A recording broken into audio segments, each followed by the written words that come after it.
my first thoughts when I got diagnosed was, I have to be there for them. I have to be at their weddings and have grandchildren. And, I felt like all of that was being robbed from me. Welcome to Believe in Progress, the American Association for Cancer Research Foundation podcast. Join us and be inspired by the incredible stories of those who have faced cancer with strength and resilience, and the medical professionals who are working tirelessly to find new treatments and ultimately a cure. Believe in Progress isn't just about the science of cancer. It's about the human side of this disease. Together, we can make progress in the fight against cancer and bring hope to those who need it most. Welcome to the Believe in Progress podcast, brought to you by the American Association for Cancer Research. I'm your host, Mitch Stoller, Chief Philanthropic Officer at the AACR. Today, we have an inspiring episode featuring Meryl Uranga, a 7-year kidney cancer survivor and dedicated advocate. Meryl has transformed her personal journey into a powerful mission to accelerate cures for kidney cancer through her work with KidneyCAN. Join us as we delve into Meryl's incredible story, her advocacy work, and the impact she is making in the cancer community. Meryl, such a great honor to have you here today. Welcome to Believe in Progress. Thanks so much. I'm happy to be here. It's awesome to have you here today. I think you have a radio background, and love to hear about that. I do. I was a student out in Provo, Utah at Brigham Young University in the early 80s, and I very happenstancely ran into someone who was a program director that mentored me into the radio business. And I spent the entire decade of the 80s being a DJ and a music director and program director, and it ended up being a very robust career for me, at least for those 10 years. And then I moved on when I started my family and stuff, but it was a blast and a big part of my story and who I am now. What was the radio? What was the genre that you were DJing? We were top 40 radio, which was like a dream for me. I think I never believed that they paid me to do it because I was a big music fan, and it was just incredible, like an experience that in my single years and my 20s and stuff, I was just rocking and rolling and having so much fun, and it really gave me a tremendous foundation for my life. That's neat. You went to BYU? I did. So I had the good fortune many years ago to visit BYU, and I was at Orem, right? It's Orem, Utah. It was the most spectacular. I mean, I'm an East Coast guy, and I had this opportunity to go there. And then, when you approach the university and see the mountains in the background, spectacular, just spectacular. Yeah. There's nothing like it. Yeah. There really isn't. What prompted you to go to BYU? Born and raised in Philadelphia, but I always had kind of an itch to get out. And I had actually applied and gotten accepted to Penn State, and I was going to go to Penn State and was just all settled in to do that. And I just decided, my best friend was out in Utah she had started a year before me. And I just said, I'm going. And I applied and I went. I got in a little bit late, like a half semester, and didn't look back. It kind of freaked my family out and everything. I'm sure it did. Yeah. Yeah, because I'm not a Mormon, so there's that.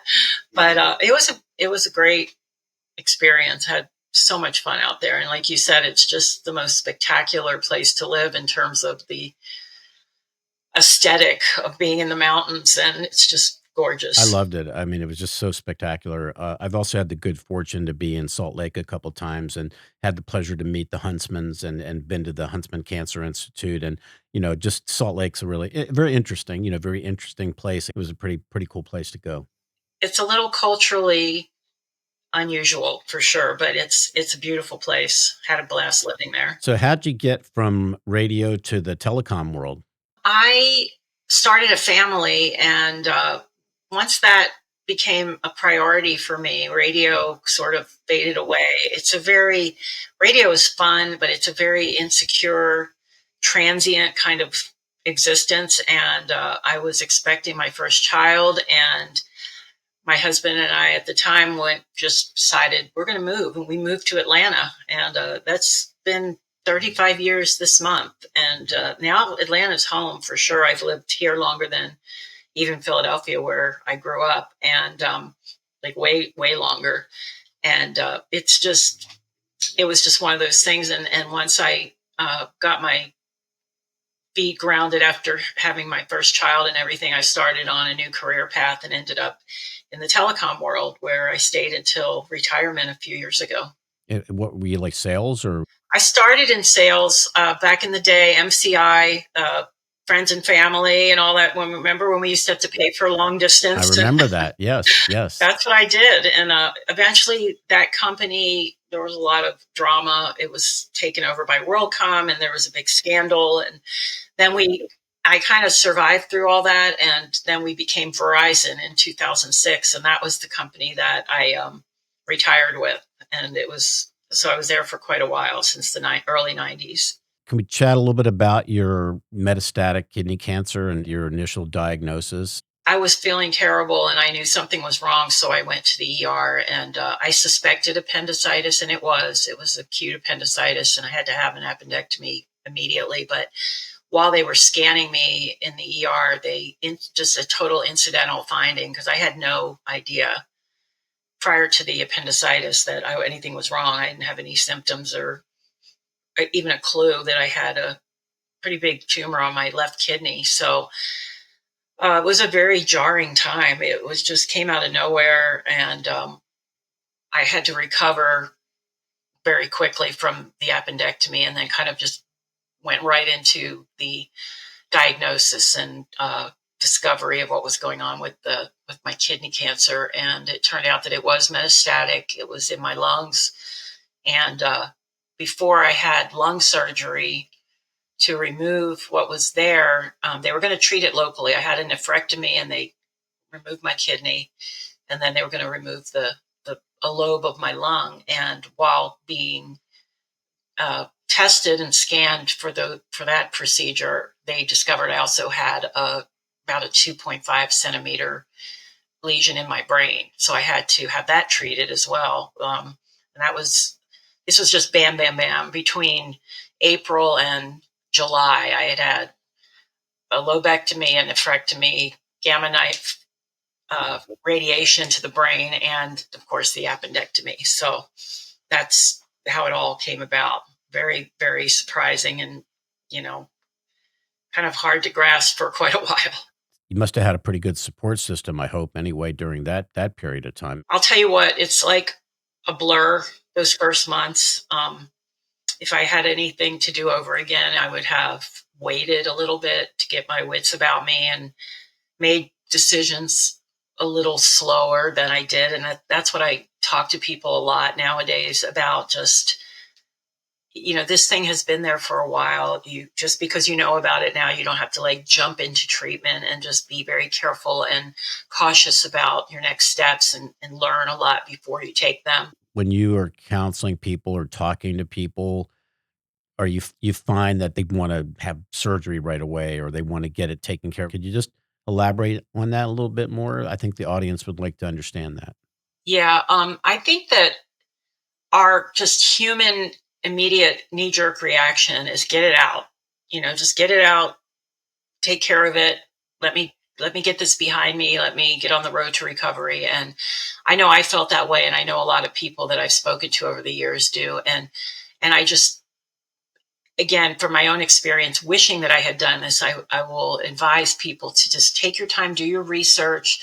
First, get yourself mentally stabilized, because it's a very difficult emotional and mental experience at first. And then do some research. In my case, it took me a while.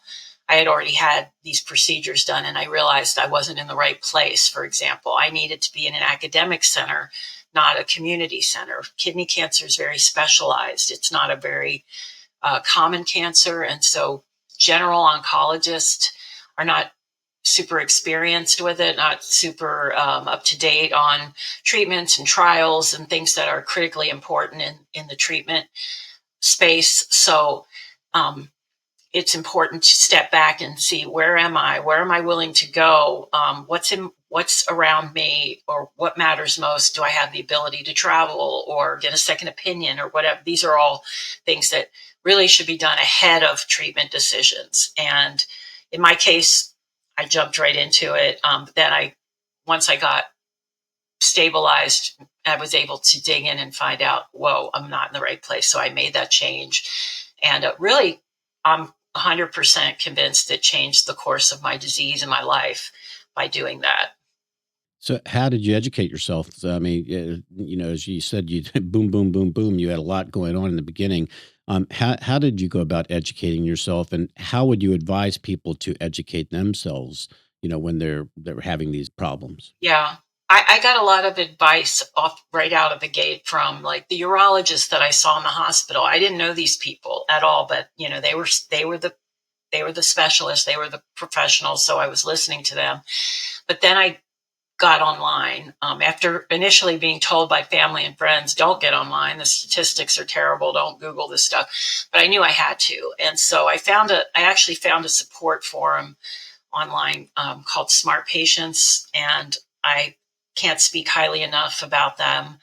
The people that I met on Smart Patients are friends to this day and are, again, I credit for, without trying to sound dramatic, but saving my life, because I realized what was going on at that point. And so I dug in. There was a lot of information that I was able to pull up. And this is what I would tell people today is to, look at the specialists that are out there that are near you. And the thing with kidney cancer is that because it's not very common, that these general oncologists don't see it very often. Like in my case, I was seeing a general oncologist at first, and I started to get suspicious when he would say things like, he kept talking about one particular patient and how they did. And then I realized that was the only patient that he could remember having kidney cancer. And that really set me off on a journey. Smart Patients, that's a support group for all cancers, not just specific to kidney cancer, right? It is all for all cancers. And it's, the name indicates, it's generally like-minded people that are not passive in their treatment, that want to be active, that want to be in, decision-making with their care teams. And so it's a mentality. The people that want to know, they want to study the data and study at what's going on out there in the research world. And those are the things that really got things moving for me. As you know, majority of people are treated in community centers, community cancer centers.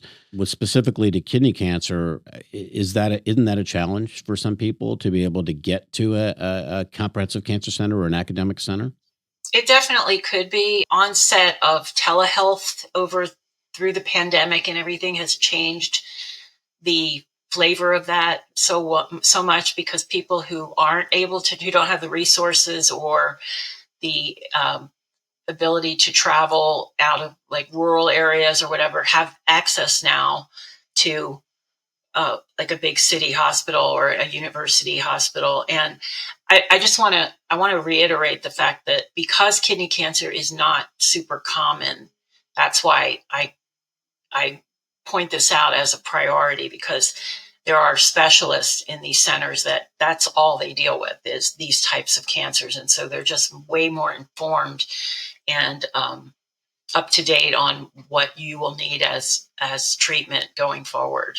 So, as a resource for our audience, if somebody out there is in a rural community, you're advocating telehealth at least to get started with that type of counsel, and then if you need to physically go, that would be the route to take. Right, and a lot of times they'll work in conjunction with a community center to they can do your scans and infusions and blood work and things like that locally, but you have that expert opinion out there guiding decisions that are so critical. Talk to me about KidneyCAN, and I'd love to hear more about that. So as a result of being involved in Smart Patients, I was able to, when I was posting on Smart Patients when I was looking to make that change. And I met someone on there who has become a good dear friend of mine over the years. And she was already working with KidneyCAN in the advocacy world. And she helped me get into our local academic center here and just kind of guided me a little bit. She was about 6 months ahead of me in the whole process, and had a better idea. And so I started to get involved with KidneyCAN that way, just the exposure. And then once I had been going through some pretty heavy treatment and stuff like that, but once it eased up for me, then I said I wanted to get involved. And I didn't really know that much about the organization, but I liked the idea of getting involved with advocacy, because once I learned that, the key for a potential cure, which KidneyCAN's, motto is mission statement, I should say, is accelerating cures. So that really appealed to me as a stage 4 kidney cancer patient. It's not cure. You're told right off the bat it's not curative. That it can be treated. It can be treated long term, and certainly is frequently. But I really loved the idea of getting involved, and so I did. And I must say my radio background has come in very handy in this role, because it's a lot of talking to people. It's a lot of media stuff, and it's a lot of the skills that I developed over the years in that profession have done a lot for me in my KidneyCAN work. And I love it. I love being able to do that. And so I was able to go, I think the first time I went was 2019. We went to Capitol Hill and actually did in-person, door-to-door meetings, advocating for kidney cancer research. And of course, we all know what happened right after 2019. So everything shut down, and we went to a virtual situation where we still are. We're back to doing some in-person advocacy, but we've actually really expanded and been able to expand by utilizing online meetings as well, that have been very effective. As a liaison, I think your title is Community Liaison Patient Advocacy. I guess you're focused on the Southeast, in the Southeast team, or are you nationwide?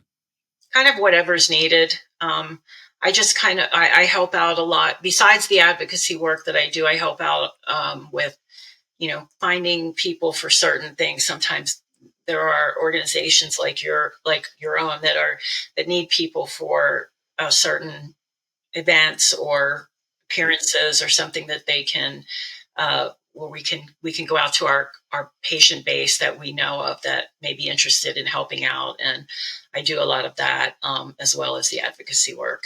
I learned that you were on the selection committee for the innovation grants that KidneyCAN is funded at AACR. So thank you very much for that. It's my pleasure to do it.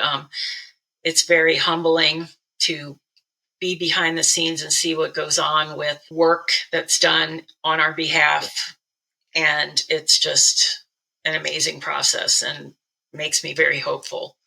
We had our first grantee summit about a month ago now, and Brian came to that meeting, and I think there were some young investigators that were presenting on their work. You guys have also supported our Scholar in Training Awards, which is really an amazing. It's amazing when I go to the annual meeting, and there's so many young, bright scientists that are able to come to the annual meeting because organizations like KidneyCAN have supported supported their travel and supported their ability to get to the annual meeting. It's not an understatement. That is critically important to their futures and how they move forward. So, and that's where it's at. I mean, and then we have the established professional specialists that are mentoring them, and that's where hope lies for me, for my family, for everyone like me, that we can continue kicking the can down the road, as I like to say, to reveal new treatments and new options and possibly a cure. That's the dream. Yeah, we touched on this earlier. You just mentioned family. Tell me about how important family has been. Obviously, family is important to all of us in our lives. Could you chat a little bit about that? Yeah, I mean, it's everything. It's everything. My older kids at the time, back in 2017 when this happened, really stepped up to be there for me, not just in a emotional way, which everybody was there for me, but they actually helped me out. I was on my own, single at the time, and I had these children that were just able, even with their busy lives, being in college and doing different things, that they were able to help me out and be there for me, which was amazing. And then, of course, my first thoughts when I got diagnosed was I have to be there for them. I have to be at their weddings and have grandchildren. And, I felt like all of that was being robbed from me. And so it was a very difficult time. But I'm happy to say that 3 of the 4 that I have are married now, and I've been privy to being part of their lives all these years. And I've got 3 grandchildren and 1 any day now coming. And exciting. Yeah, I am so thankful. There's not a day or even an hour of the day that goes by that I'm not grateful for that, because it's everything. And that's why I do what I do. It's really great. Interesting that you were into legislative advocacy now. What are your priorities? What are you guys really focused on? And do you work with state legislatures as well, or just pretty much focus on the federal government? Yeah, we work at the local level. We have 2 large events per year, and we have hundreds of advocates that are working across the country in all of the different areas. And we have constituents that get on these calls and speak to their local legislation, state legislation. We speak to senators and representatives and their staff. And we have very specific asks that we go in with every time that we have one of these events, that include, first and foremost, research dollars that is funded through the DoD. The Kidney Cancer Research Program is part of the Congressionally Directed Medical Research Program, and that is funded through the DoD. So we're dealing, and there's a huge military impact in kidney cancer too. And I should mention that, because that makes— Why is that? Exposure to chemicals. There's been a lot of that being uncovered very recently. So you're saying there's a lot of environmental issues around kidney cancer? Yes, it's been proven that the chemical and toxic exposures in some military situations have been a causative reason for kidney cancer. And so it's qualified for relief under that umbrella. And like I said, the KCRP is funded through the Department of Defense in our government. And so when we go in with our asks, it's specific dollars that we are requesting for research for the fiscal year. And we usually have additional— there's also NIH and other organizations that we request funding be supported for in terms of medical care. And then we're also very aggressively interested in continuing with telemedicine initiatives, as we talked about earlier. It really benefits our community so much, and that stuff's all kind of up in the air right now with Congress. And so we've added that to our asks as well. And just generally to continue, medical research support. And like I said, I do now in terms of advocacy myself, I do work mainly in the Southeast as a team lead and meet with people in generally, of course, Georgia, and then Florida, Tennessee, Alabama, stuff like that. How many other people like you are there with KidneyCAN around the country? In the hundreds. Wow. That we work. Yeah, it's a big event. I knew Atlanta citizen. His name was Hamilton Jordan. Do you know that name? I do know that name. He was the former chief of staff for Jimmy Carter. That's right. I got to know Hamilton many years ago. He was exposed to Agent Orange and many other things when he was in the Vietnam War. And he was, unfortunately, lots of different cancers. I'm not 100% sure if he had kidney cancer or not. But he was an amazing guy who was a great advocate. And just your comment to me about environmental factors and things like that. Do you find it challenging at all to balance your advocacy work with your personal life? And do they mix quite a lot together? It's not really much of a challenge. We do these events a couple times a year. So there's a big buildup for it and some time invested when we're actually having the meetings and everything. But no, it's good. I've been fortunate that I was able to retire from my career a few years ago, and so it keeps me busy. It's my purpose, which we all need, even when we're battling stage 4 cancer. It's tremendous to have this kind of purpose, and I feel super fortunate that I've been able to be as involved as I am with KidneyCAN, because the work they're doing means everything to me and to our whole community. And so I am doing sometimes we do mini advocacy events, and I'm going to be doing one of those in December. We're actually in person for the first time since 2019 up in DC. So, Oh, really? Yeah, so that'll be fun. We do a big event every year called the Rally for Medical Research. I don't know if you're familiar with that event or not. I think Brian has been to that event a couple times, but if you ever get the opportunity, maybe next year, it's a great event because it's not specific to oncology. It's all life sciences, and it's a great forum, a great way to educate many of the leaders, on Capitol Hill. It's been a phenomenal activity. So if you ever get that opportunity, you should take advantage of it and go up on the Hill. How important was it for you to be your own advocate when you were first diagnosed with cancer? Or was that an issue for you? Oh, 100% an issue. Again, caveating the fact that the first few months I was like a deer in the headlights, which is very out of character for me. And that's sort of the point that I'm leading to, is that I have always, prior to cancer, been someone who for example, I had pregnancy complications. I had high risk pregnancies when I was having my family. And so even then, prior to the internet and everything, I would dig in and figure out what I needed to do. And so it's just sort of my personality to be involved. I want to be involved in decision making. I don't want to be a passive patient. And so it was extremely important to me to find a team that I could work with on that level. And that has worked out really well for me with my situation that I've been in, and the team that I have. And I like it. I like that they respect my opinion, and I respect theirs tremendously, and we work together because there's a lot of, when you're on a chronic kidney cancer treatment, there's a lot of side effects, and there's a lot of life altering things that you have to deal with on a daily basis. And in order to maintain your quality of life, there's got to be working back and forth with people. And, you're the only one who's living with it and knowing what's going on. So it's super important to communicate and work as a team. Yeah, my dad had spinal stenosis, and then he actually had kidney failure.